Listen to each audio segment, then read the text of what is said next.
साथ सोनी श्रीवास्तव। आइए नजर डालते हैं आज की कुछ अहम खबरों पर। जीव रक्षा और जीव दया सहित पर्यावरण को लेकर पूरी दुनिया में अपनी छाप छोड़ने वाले बिश्नोई समाज व आरक्षण की मांग को लेकर सड़कों पर पैदल मार्च निकालने की तैयारी में है।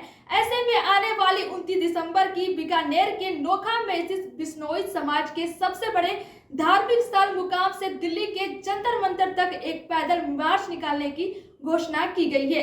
देखिए रिपोर्ट। इसकी जानकारी अखिल भारतीय बिश्नोई महासभा के राष्ट्रीय अध्यक्ष देवेंद्र बुढ़िया ने देते हुए कहा कि 1999 में तत्कालीन पीएम अटल बिहारी वाजपेयी ने जाटों के साथ बिश्नोई समाज को भी आरक्षण देने की बात कही थी।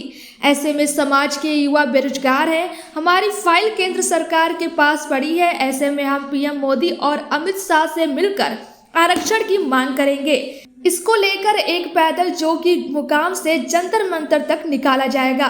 बीकानेर से ब्यूरो रिपोर्ट। तब 99 के अंदर प्रधानमंत्री अटल बिहारी जी पधारे थे सीकर में। उन्होंने घोषणा की थी कि भाई बिश्नोई जाट और मेवों को हम आरक्षण केंद्र में देंगे। उन दोनों जातियों को मिल गया, हमारे नहीं। हमारी जाति बहुत ही वंचित है। आज हम लोग ये नौबत इसलिए आ गई कि हमारे युवा इस नौकरी पैसों से भरे वंचित रह रहे हैं। हमें बड़ा दुख है कि वास्तविकता हम आरक्षण की श्रेणी में आते हैं। हमारी फाइल कंप्लीट होके सचिवालय केंद्र सरकार में पड़ी है।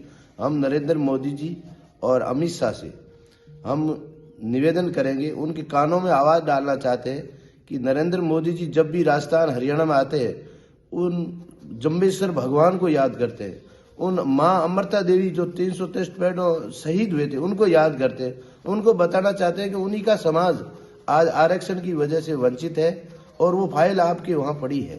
तो उनके कानों में आवाज़ पहुँचानी है और उस आवाज़ का जरिया हमारे पास बिश्नोई समाज के पास लोकसभा में कोई प्रतिनिधित्व नहीं है, इसलिए हम पैदल मार्च करके और चलना चाहते हैं। साथ ही हम जोधपुर, बीकानेर, पाली, गंगानगर के सांसदों, जालौर के सांसदों से अपील करते हैं और कुलदीप बिश्नोई हमारे संरक्षक हैं, उनसे अपील करते हैं कि वो हमारे इसमें सहयोग करें और प्रधानमंत्री जी या अमित शाह से मिला के और हमारे जो ये समाज वंचित रहा है आरक्षण का, जो हमारे हजारों युवा बेरोजगारी है और वो बहुत ही पीड़ा महसूस कर रहे हैं, उनको न्याय मिले। इसके लिए हम लोग मजबूर होके ये जो शांति प्रिय पैदल यात्रा 11 दिन की पैदल यात्रा होगी, 1 दिन की वाहन रैली होगी और हम लोग दिल्ली जंतर मंतर तक जाने का हमने फैसला किया है।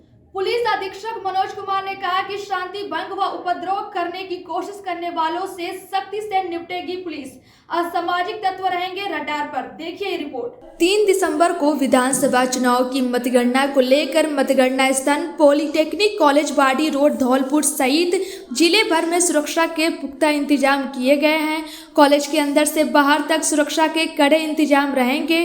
पुलिस अधीक्षक ने बताया है कि मतगणना स्थल पॉलिटेक्निक कॉलेज परिसर पर लगाए गए संपूर्ण पुलिस व्यवस्था के प्रभारी अधिकारी ओम प्रकाश मीणा, अतिरिक्त पुलिस अधीक्षक धौलपुर एवं सहायक प्रभारी अधिकारी सुरेश श्रृंखला, वृत्ताधिकारी वृत्त धौलपुर रहेंगे, जो मतगणना के दौरान सुरक्षा एवं कानून व्यवस्था बनाए रखना सुनिश्चित करेंगे। मतगणना स्थल पर सुरक्षा की त्रिस्तरीय व्यवस्था की गई है। मतगणना स्थल के अंदर ईवीएम स्ट्रांग रूम, मतगणना कक्षों के अंदर व बाहर कॉलेज परिसर, पार्किंग स्थल, प्रवेश निकास द्वार तथा कॉलेज के बाहर और सभी जगह पुलिस, पैरामिलिट्री फोर्स, आरएसी के करीब 300 अधिकारी और जवान तैनात रहेंगे। कदम कदम पर सुरक्षा का कड़ा पहरा रहेगा। प्रत्येक मतगणना कक्ष 13 सुरक्षा कर्मी और एक अधिकारी तैनात रहेंगे। स्ट्रांग रूम में ईवीएम निकाल कर लाने के लिए भी सुरक्षा कर्मियों की ड्यूटी लगाई गई है। धौलपुर से ब्यूरो रिपोर्ट। धौलपुर में विधानसभा चुनावों की मतगणना को देखते हुए मतगणना स्थल पर पर्याप्त पुलिस प्रबंध किए गए हैं। चुनाव आयोग के निर्देशानुसार त्रिस्तरीय सुरक्षा व्यवस्था की गई है। बाहरी स्तर पे भी जो भीड़ को नियंत्रित करने के लिए पुलिस बल लगाया गया है और मतगणना स्थल की सुरक्षा के लिए सीएपीएफ की कंपनी पूर्व से तैनात है, जो कि वहां सुरक्षा करेगी। तो सुरक्षा के पूर्ण इंतजाम किए गए हैं और मतगणना स्थल पर ड्रोन से भी निगरानी रखी जा रही है और असामाजिक तत्वों पर भी निगरानी रखी जा रही है। किसी प्रकार की अव्यवस्था वहां बर्दाश्त नहीं की जाएगी। इसके अलावा जिले में चुनाव उपरांत जो घटनाएं हुई हैं उनको देखते हुए और मतगणना के बाद उत्पन्न होने वाली स्थिति को देखते हुए क्षेत्र में जगह जगह पे पुलिस बल तैनात किया गया है। आरएसी की कंपनियां तैनात की गई है, अधिकारियों को मौके पे तैनात रखा गया है और किसी प्रकार के कोई उपद्रव या बदमाशी या शांति भंग करने की किसी प्रकार की कोई कोशिश पर पुलिस सख्ती से निपटेगी, पुलिस सख्त कार्रवाई करेगी। राजस्थान के अजमेर जिले में नसीराबाद स्थित 8 वर्षीय बच्चे की हत्या की वारदात का अजमेर जिला पुलिस अधीक्षक चूनाराम जाट ने शुक्रवार को किया खुलासा। देखिए ये रिपोर्ट। बच्चे की मां ने अपने प्रेमी के साथ मिलकर अपने ही बेटे की हत्या की थी। पुलिस ने बच्चों की मां और उसके प्रेमी को गिरफ्तार कर लिया है। फिलहाल पुलिस मामले की जांच में जुटी है। राजस्थान के अजमेर जिले के नसीराबाद में एक मां ने अपने प्रेमी के साथ मिलकर अपने 8 वर्षीय बेटे को मौत के घाट उतार दिया। जानकारी के मुताबिक 8 वर्षीय बेटा अपनी मां के प्रेम प्रसंग के बारे में जानकारी रखता था, जिसके चलते उसने अपने प्रेमी के साथ मिलकर इस पूरी वारदात को अंजाम दिया। शुक्रवार को मामले का खुलासा करते हुए अजमेर जिला पुलिस अधीक्षक चूनाराम जाट ने बताया कि नसीराबाद भीलवाड़ा राजमार्ग पर मोतीपुरा के जंगल में बुधवार को एक 8 वर्षीय बालक की लाश मिली थी। हत्यारे ने बालक की हत्या निर्मम तरीके से की थी। मां और उसके प्रेमी ने मिलकर बच्चे के दोनों हाथ कमर के पीछे की ओर से बांध रखे थे और बच्चे का कपड़े से गला घोंटकर उसकी हत्या कर दी। जिला पुलिस अधीक्षक चुनाराम जाट ने बताया कि बच्चा उनके प्रेम संबंधों में बाधा बन रहा था, जिसके चलते मां ने प्रेमी के साथ मिलकर मौत के घाट उतार दिया। पुलिस मामले में हर पहलू से जांच पड़ताल कर रही है। अजमेर से ब्यूरो रिपोर्ट। ये 28 तारीख को सुबह के समय पे नसीराबाद के जो मोतीपुरा गांव है उसके पास से एक सूचना मिली थी कि एक 10-11 साल का बच्चा है जिसकी डेड बॉडी मिली है और उसके सिर को पत्थर से कुचल करके और उसकी लग रहा है कि हत्या की गई है। उसके आधार पे जो सदर थाना है उसकी टीम है वो मौके पे पहुंची और उसके बाद में हमारा जो पहला प्रयास रहा बच्चे की जो डेड बॉडी है उसकी शिनाख्ती का प्रयास करना। उसके लिए हमने जो ग्राम रक्षक हैं, हमारे पुलिस मित्र हैं, जो हमारे मीडिया के जो ग्रुप हैं और जो गाँव के जो CLG मेंबर्स के ग्रुप है और हैं, वो सारे ग्रुपों के अंदर उस बच्चे की शिनाख्ती के प्रयास किए गए। उसके बाद में कल हमें बच्चे की शिनाख्ती हुई जो बिनाई थाना क्षेत्र के रामलालिया जो गांव है वहां का रहने वाला था बच्चा और उसकी मां जो है वो उस दिन से गायब थी।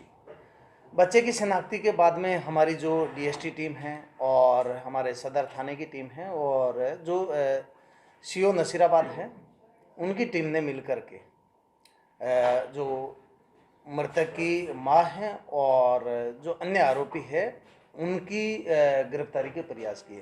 श्रीगंगानगर जिले की 5 विधानसभा क्षेत्र की मतगणना डॉक्टर भीमराव अंबेडकर कॉलेज में कराई जाएगी, जहां सीलबंद कमरों में 5 विधानसभा क्षेत्र की EVM रखी हुई है, जिनकी सुरक्षा में अर्धसैनिक बलों की हथियारबंद जवान तैनात किए गए हैं, जबकि इससे बाहर की सुरक्षा व्यवस्था RSC जवानों के हाथ में है।